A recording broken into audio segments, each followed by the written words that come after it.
Bismillahirrahmanirrahim. Assalamualaikum warahmatullahi wabarakatuh. Sobat-sobat, kita bersama lagi di channel saya dalam dakwah Islam pencerahan.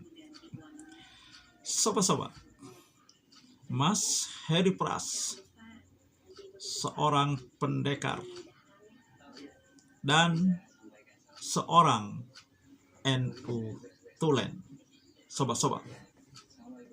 Tetapi Mas Heri Pras ini berhasil keluar dari zona muslim awam. Kita tahu ya, di kalangan Mas Heri Pras, ya di kalangan Aswaja, kan sering dikatakan bahwa orang awam tidak perlu dalil. Tetapi Mas Heri Pras keluar dari zona muslim awam. Ya, tentu saja dengan menggunakan logika dan akal sehatnya, sobat-sobat. Dia berhasil keluar dari kungkungan taklid buta yang menyebabkan logika dan akal sehat menjadi jumut, menjadi beku, sobat-sobat. Nah, Mas Heri Pras kali ini menceritakan pengalamannya, ya, pengakuannya ketika menyelenggarakan acara tahlilan bagi kedua orang tuanya.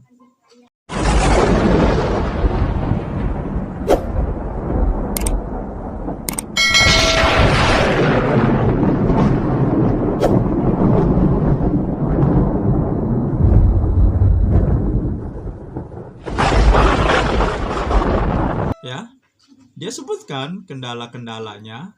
Memang ada kebaikannya, tetapi kata Mas Heri Pras, yang kita lihat ya bukan masalah kendalanya, bukan masalah biayanya, akan tetapi masalahnya ya Nabi, dilakukan Nabi atau tidak.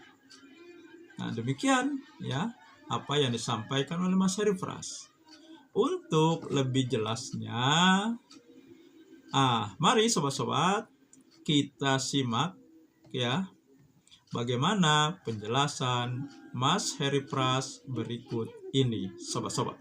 Saya juga mengalami tahlilan. Saya pernah mengadakan tahlilan juga. Orang tua saya juga meninggal, saya tahlilin. Kedua orang tua saya meninggal, saya tahlilin. Kakek nenek saya meninggal, saya tahlil dulu. Ya, saya NU Tulen. Dan saya mengalami beberapa kendala dalam tahlilan itu. Yang pertama dari biaya mengadakan tahlilan. Meskipun ada yang gotong royong, tapi setelah gotong royong, misalkan ada yang nganterin beras, makanan, dan lain sebagainya. Di akhir acara, 7 hari itu, beras itu dijual-jual lagi untuk, ya ada yang untuk melunasi hutang, ada yang untuk kepentingan pribadi, dan lain sebagainya. Bahkan tak sedikit di situ, yang saudara-saudara pada sindir-sindiran, dan lain sebagainya. Memang, kalau dilihat dari sisi kebaikan, ada kebaikannya, tetapi ada juga mudaratnya. Kita di sini melihat dari segi apa? Apakah tahlilan itu diadakan oleh Rasulullah? Siti Khadijah meninggal, tidak ditahlilin. Fatimah meninggal, Sayyidina Ali tidak tahlilan. Sayyidina Hasan, Husain meninggal, tidak ada sahabat yang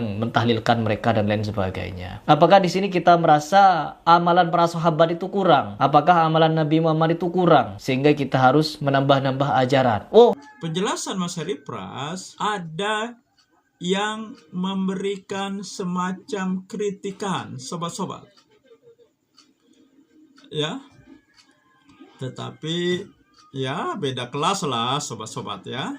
Sejak Mas Heri Pras hijrah ke pemahaman salaf, meskipun dia masih ya NU Tulen, dia selalu mengembalikan yang berhubungan dengan agama ini kepada Al-Quran dan Sunnah Nabi. Ya, kalau ada amalan, Nabi mengerjakan tidak. Nah, ada tidak contohnya dari Nabi? Sama dengan tahlilan ini, sobat-sobat. Ya, ditanggapi sobat-sobat. Ya tentu saja beda kelas. Kenapa beda kelas? Karena yang menanggapi tanpa dalil hanya narasi-narasi, ya, tidak memiliki argumentasi. Kalaupun ada argumentasi itu argumentasi yang bukan dalil, ya, bukan dalil. Nah, baiklah sobat-sobat, ya, kita simak dulu. Apakah Anda seperti Heri Pras? Pindah juga menjadi Wahabi? Gara-gara yasinan, tahlilan, begitu. Meninggal di yasinan sampai 7 hari. Astagfirullahaladzim. Ya. Jadi beliau tadi cerita. Dulu itu beliau NU Tulen. Yasinan dia baca, orang tuanya meninggal. Kata dia tahlilin, dia yasinin. Kemudian dia nyesel. Nyesel senyesel-nyeselnya. Begitu. Kenapa? Karena perekonomian begitu. Ya. Jadi perlu kita ketahui Heri Pras. Ya. Satu, bahwasanya NU Azwaja itu nggak mewajibkan kok. Ya, makanya banyak kok orang yang mungkin dia dalam perekonomian tidak sampai ke sana begitu. Kemudian ketika meninggal hanya cukup 1 malam saja ataupun hari ke-7 saja. Bahkan tidak sama sekali, yang penting doa di masjid bersama-sama, selesai. Siapa mengatakan wajib? Tidak, sunnah. Begitu. Cuma pertanyaan, ya, bagaimana seorang anak di dalam terima kasih kepada orang tuanya? Ya, anak terima kasih kepada orang tuanya, ya kan, yang dimana di masa hidupnya kita sering Rabbighfirli warhamni, Allahumma ighfirli dzunubi wali walidayya warhamhuma kama rabbayana shighara, ya, Rabbighfirli wali walidayya warhamhuma kama rabbayana shighara, bahwasanya ampunilah dosa orang tua kami, ya, selagi dia mau membimbing kami, mendidik kami dari kecil sampai saat ini, kan begitu kan? Itu doanya tuh. Ketika sudah meninggal, masa nggak ada sih bentuk terima kasihnya? Cuma untuk sedekah doang, ya kan? Sedekah nggak mau, yasinan nggak mau. Terus apa yang akan kita terima kasihkan kepada orang tua? Begitu, ya kan? Apa sih mau kita korbankan? Apalagi kita Heri Pras tadi masih perhitungan. Begitu, seakan-akan dia menyesal karena sudah mentahlilin, meyasinin orang tuanya. Astagfirullahaladzim. 1 hari, 2 hari, 7 hari, menyesal dia. Astagfirullahaladzim. Perlu diketahui Heri Pras, ya, pengorbanan orang tua, ya, tak akan pernah bisa dibalas sampai kapanpun oleh anaknya. Kenapa Anda masih memperhitungkan, ya, ketika Anda ingin memberikan sedekah untuk orang tua Anda, ya? Tobat ente Heri Pras, ya. Tuh. Yang kedua, ya, man halala, siapa yang membacakan tahlil, ya, summa ahdatsa sawabahu lil mayit, dikirimkan kepada orang yang meninggal, orang tuanya, begitu, muntafi'u bih, maka dia akan memberikan manfaat. Artinya orang tua sudah meninggal, kita nggak bisa buat apa-apa. Mau bantu apa lagi? Bikinin kopi nggak bisa, nasi goreng apalagi. Yang bisa apa? Mengirimkan doa, mengirimkan ayat suci Al-Quran, mengirimkan tahlil la ilaha illallah. Karena itu yang akan memberikan manfaat kepada orang tua kita yang telah meninggal. Masa dikatakan bid'ah, sesat, nggak ada ajaran dari Nabi, begitu, ya. Kenapa dulu? Karena zaman Nabi itu sudah jelas, bersama Nabi semua pertanyaan langsung sampai ke Nabi, begitu, ya. Jadi sekarang ini bagaimana ulama itu, ya, dalam mengambil daripada salah satu itu ijtihadnya, ya, mengenai tahlilan, mengenai yasinan, ya kan? Yasinan tidak diperbuat oleh Nabi, nggak ada zaman dulu yasinan, nggak ada dulu namanya maulidan. Itu kan yang dipermasalahkan oleh Heri Pras, ya kan? Karena dulu ada Nabi ada di situ. Maulid apa yang diperingati? Beliau ada di situ. Ketika ada pertanyaan langsung Allah ngasih tahu. Sekarang, orang sekarang bagaimana mau kenal Nabi? Ya, bagaimana sifat-sifatnya Nabi? Begitu, kalau nggak lewat ulama-ulama, dibuatlah buku maulid. ya kan? Dulu Yasin, ya gitu kan? Memang nggak ada kata Yasinan tuh nggak ada, karena imbuhan-imbuhan saja, ya kan? Tapi jangan menjadikan sesuatu yang bid'ah sesat. Yasin boleh, Yasinan nggak boleh. Tahlil boleh, tahlilan nggak boleh. No ente celana boleh, pakai celanaan nggak boleh. Sesat itu kan? Masa telanjang kemana-mana? Itu kan istilah saja. Begitu. Ya dari kedua video tersebut sebenarnya kan Mas Heri Pras tidak mengatakan penyesalan. Tidak juga beliau perhitungan dengan biaya. Akan tetapi ya Mas Heri Pras menjelaskan ya apa yang terjadi ketika ya diselenggarakannya tahlilan bagi kedua orang tuanya. Ya. Nah, itu yang disampaikan. Tidak ada ya Mas Heri Pras mengatakan menyesal. Ya. Dan bukan juga perhitungan. Akan tetapi dia menceritakan apa adanya. Dan sepertinya sobat-sobat, apa yang dialami Mas Heri Pras ini mewakili banyak orang yang melakukan acara tersebut. Ya, seperti yang saya sudah katakan, ini kan sudah menjadi rahasia umum. Kalau untuk menyelenggarakan acara tahlilan ini mereka berhutang, itu kan sudah dikatakan oleh Mas Heri Pras. Mas Heri Pras orang NU, dia melakukan, ya. Tapi kan para komentator mengatakan siapa yang apa? Tolong katanya berikan siapa yang berhutang untuk acara tersebut.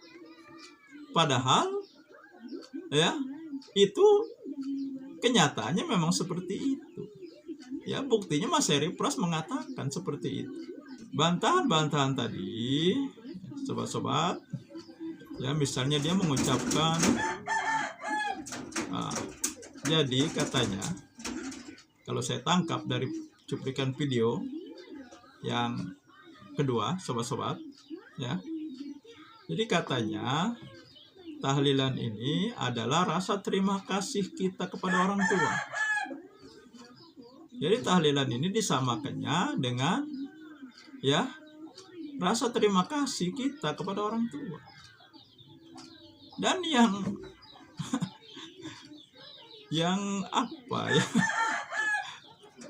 aneh bagi saya ya, kenapa dia mengatakan tahlilan itu sunnah ya, padahal dalilnya tidak ada ya, padahal Muktamar NU tahun 1926 mengatakan tahlilan bid'ah tercela. Di mana sunnahnya? Jangan-jangan ya dia nih tidak baca, tidak tahu keputusan Muktamar tahun 1926 ya. Nah, itu kalau yang namanya sunnah itu kan harus berkaitan dengan Rasulullah ya. Apakah Rasulullah pernah menganjurkan? Apakah Rasulullah pernah melakukan? Apakah Rasulullah pernah melihat ya di masa beliau ada orang meninggal kemudian diselenggarakan tahlilan? Nabi Muhammad berada di situ dan diam saja.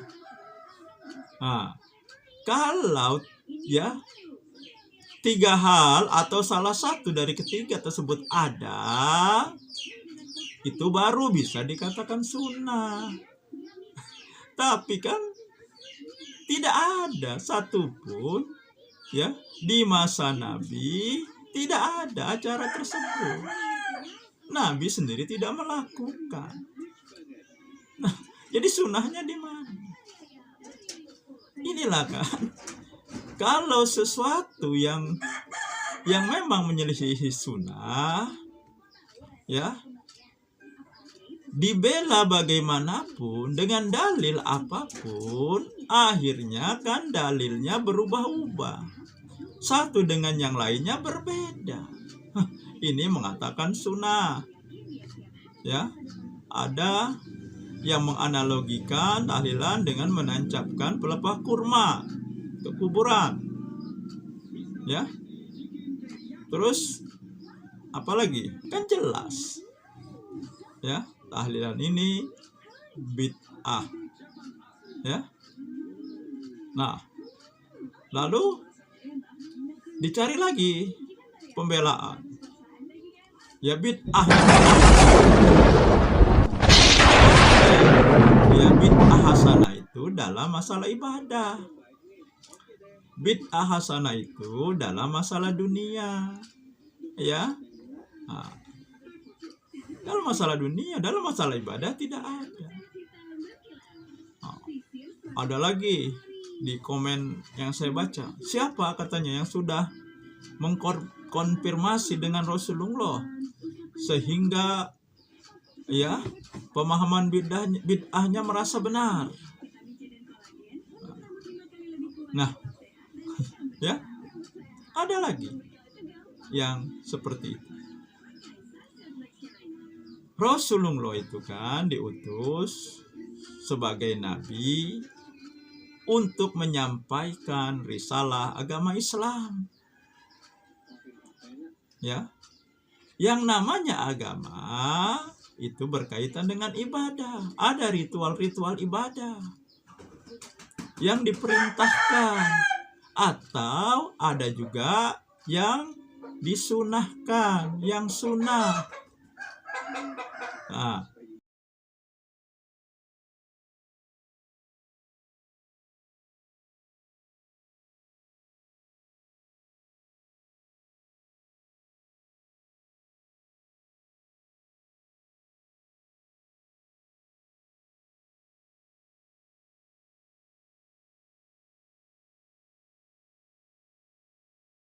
berbicara tentang bid'ah tidak mungkin ke masalah yang lain, pasti ke masalah ibadah. Maka dalam masalah ibadah, seluruh bid'ah, seluruh amalan ibadah yang baru, ya, itu bid'ah. Kullu bid'atin dolalah wa kullu dolalah finnar. Bid'ah sana hanya dalam masalah dunia. Dulu belum ada pesawat terbang, sekarang ada pesawat terbang bid'ah. Tetapi itu bukan bid'ah yang dimaksud sabda Rasulullah. Dulu belum ada HP, sekarang ada HP. HP itu bid'ah baru. Tetapi ini bukan bid'ah yang dimaksud oleh Rasulullah. Begitu juga dengan mic dengan speaker dan segala macam. Ya. Nah, ya kembali ya. Jadi kan jelas sobat-sobat ya, beda kelas kan antara Mas Heri Pras yang levelnya dalil, levelnya Quran dan Sunnah, dibandingkan ya yang mereaksi, yang levelnya ya tidak jelas. Yang jadi argumentasi, yang jadi dalilnya hadis atau bukan tidak jelas. Hanya pemikiran dia sendiri. Ya, mana bisa? Ya, pemikiran seorang manusia, pemikiran sendiri dibandingkan pemikiran sendiri dan dalil yang tidak jelas dibandingkan Al-Quran dan Sunnah Nabi. Jelas sangat beda kelasnya. Nah, saya kira itu saja sobat-sobat. Semoga ini menginspirasi dan mencerahkan. Nasrum minallahi wa fathun qarib. Wassalamualaikum warahmatullahi wabarakatuh.